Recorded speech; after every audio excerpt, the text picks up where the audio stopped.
Okay, well, I think we are it, so let's pray and we'll jump in. Heavenly Father, we thank you for this new day, and we thank you for giving us the strength and the energy to be here. Yes. And sometimes it's easier than other times, but we thank you that you help us and that you allow us to be here. And I pray that today would be a profitable time of sharing and learning and just seeing more insights into what you have done. And just that you have thought of every detail and made plans for everything. And so we thank you for that. And when things look crazy in our lives, that we know that you are still there and you're still in control, and that's encouraging. So we thank you for that.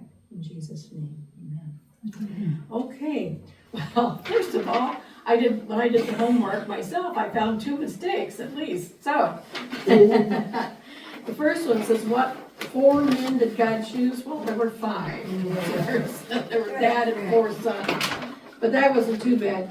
But then at the bottom of the page, under I, where there's 3 Exodus 28 references, the middle one should have been the 29th, not the 9th. I'm sure that was a typo on my part. So if you looked at 19, you thought, wait a minute, that doesn't make any sense. That didn't make sense because that was the wrong verse. Okay, other than that, were there any questions from the homework that you had? Was everybody's consensus that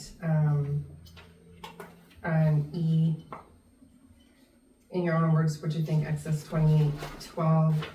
Oh, what do you think it means that he was to bear their names on his shoulders? Yep. And on his heart. Yeah. You know, that he's to carry their burdens. Yeah. We care about each other. And yeah, so it's that. So it's kind of a visual reminder that you're not just to carry those stones, but you also you care about the people that they represent. So, all right. And that brings us to the lecture. And I thought some of you may be asking about those stones, because quite frankly, I didn't know what some of them were. So I thought, hey, I'm just going to look it up. We'll just have pictures to look at. So the first one, this is on the breast piece. The sardius is translucent, either red-orange to deep reddish-brown quartz gemstone, often referenced in the Bible and ancient history. It's a durable stone, meaning it's fairly hard.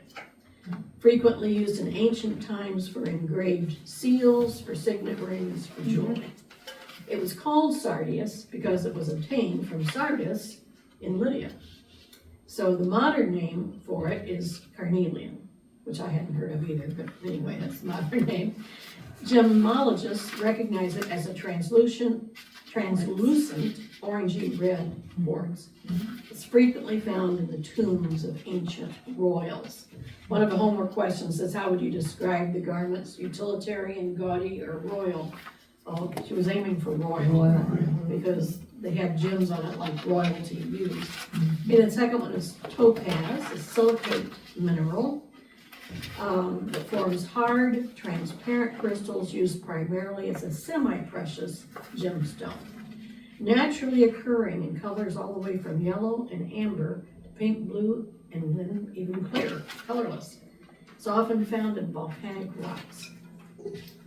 So I was glad they had a picture that showed all kinds of colors for it. So we don't know which one of those colors was on the breast piece, but anyway. Carbuncle is an archaic term for a fiery red gemstone, usually a garnet or ruby, cut in this shape that has a convex top, it's kind of curved at the top and flat on the bottom. Renowned for their deep red color, these stones were popular in medieval and Victorian era jewelry, like pendants and brooches.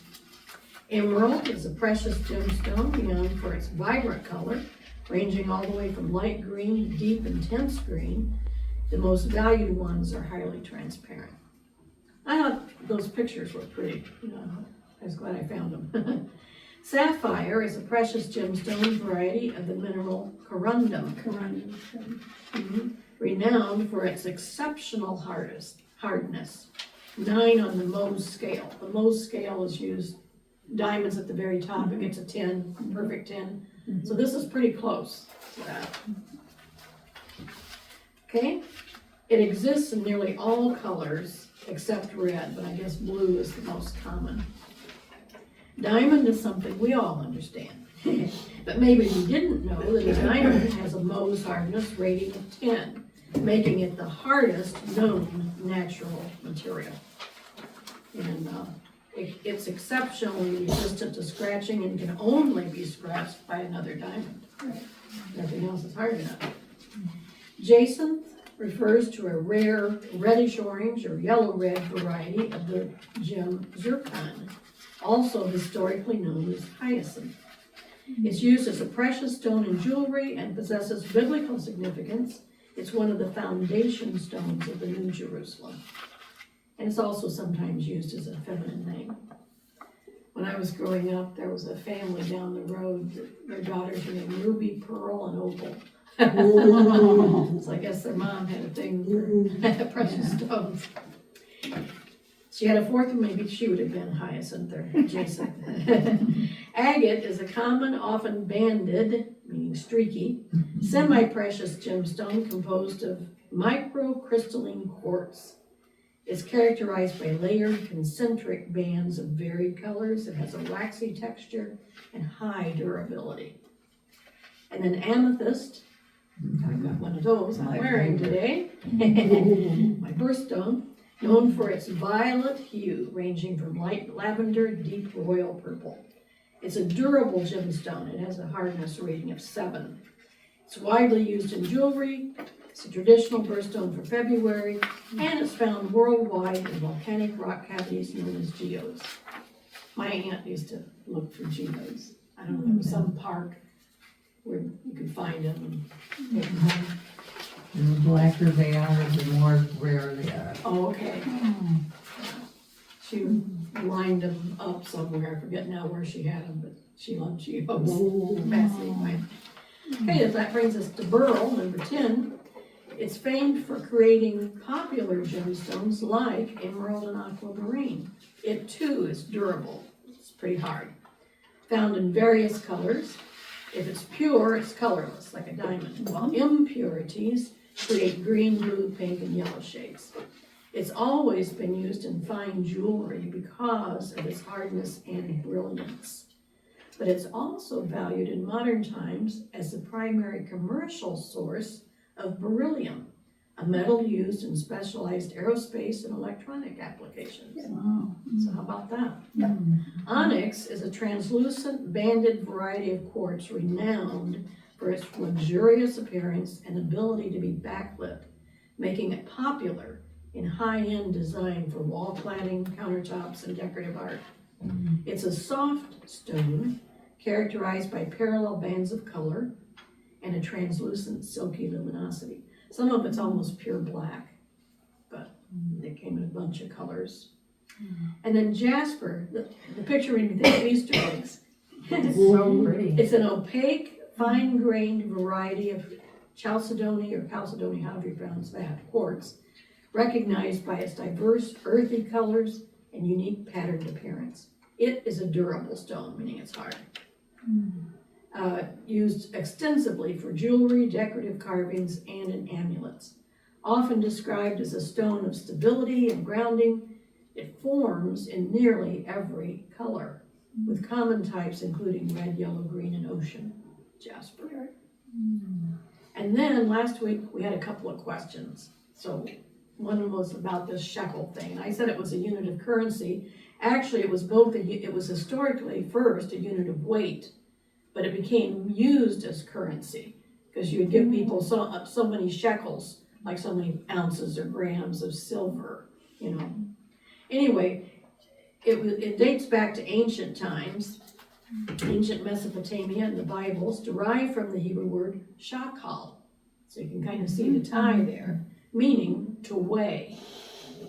Based purely on its weight, a shekel, which is about 11.4 grams of silver today, would be worth approximately $8 to $12, depending on the current price of silver. More meaningfully, biblical sources suggest that a shekel represented roughly 1 day's wages for a common laborer. Actually, I saw other places where it was a little bit more than that, but still, you know, 1 or a few days later. And I found it interesting, I didn't know this, the modern day country of Israel adopted the new Israeli shekel as its official unit of currency in 1980, replacing the former Israeli pound. I think when they got their independence or made a nation again, Great Britain kind of arranged that so they used the pound as their currency. But then they went back to their roots and created their own shekel. So now it is officially a currency as well as a weight. And 1 Israeli shekel is roughly equivalent to 31 cents. So you remember last week about the half shekel tax? And Jim Wilkin mentioned that the census tax of half a shekel was just a token amount. Well, if you think of 15 cents or half a day's labor, you know, over a course of a year or however often they paid that tax, that's not much, you know.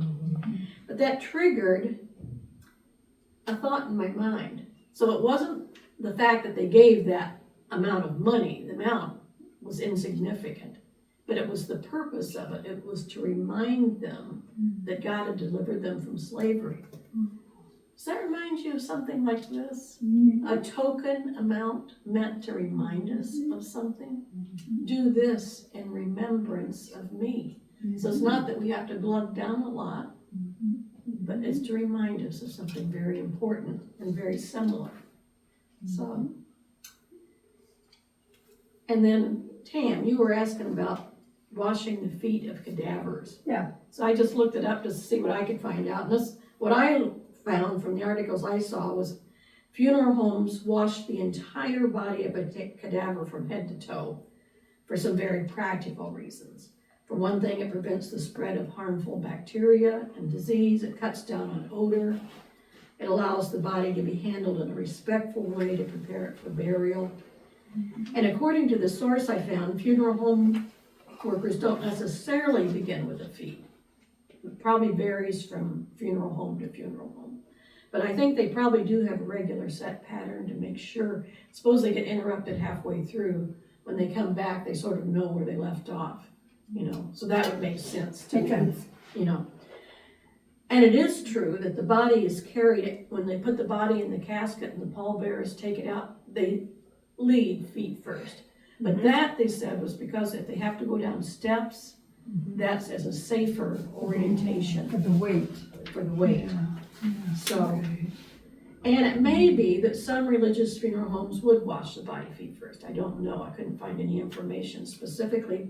Although, this article did say that in Muslim countries, they wash the body starting with the limbs on the right side. On the As right a- side. As a token of ritual cleanliness, you might say. So, Okay, the reason I asked that was when my husband died, he was in the hospice here in Fowlerville. And before the hospice could release his body to the funeral home in Lansing, he had to be totally bathed, yes, starting with the feet. okay, And I had the privilege of starting with the feet. oh, okay. And that's what I was wondering why. But I don't know if that's, you know, because of Medical their thing, their or- thing, or if that was their pattern, you know. Yeah, okay. And so then I found out after they got him to the crematory, they washed him again. So it was for the bacteria. For bacteria, and then sometimes, you know, the muscles relax. And so Yeah. then you may have excrement or something. So again, you need to make sure it's clean. My brother was cremated, but we got to see him. And what they did, they had his body covered with a sheet except from the shoulders up, so you could still see his face.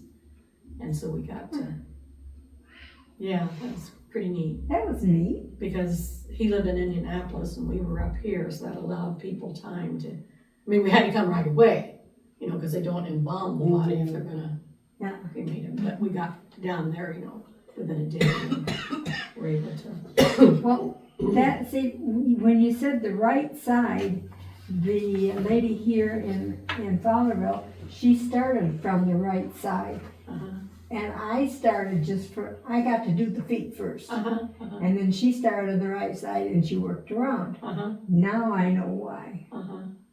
Okay, thank you for questioning. So, I've never heard of that before. yeah, me either, so. But it makes sense that they would wash the body. Yeah. Yeah. Anyway, okay, so. I think that's. Also, in the instruction from the funeral home, the body had to be washed before they took him to the funeral home, and he had to be washed within 12 hours of leaving the funeral home. And I was, why? Yeah. What was the reason? Well, I think it's this bacteria and that The kind of thing, bacteria, just to make sure that the body is, and like each institution wants to handle the body with respect, you know, so. So, Thank you for doing that, because that answered the question. good. All right, so with that, we'll go back to Jen and the first half of lecture 8 today. Since I haven't been here, Edie, what is your next class gonna be on? Okay.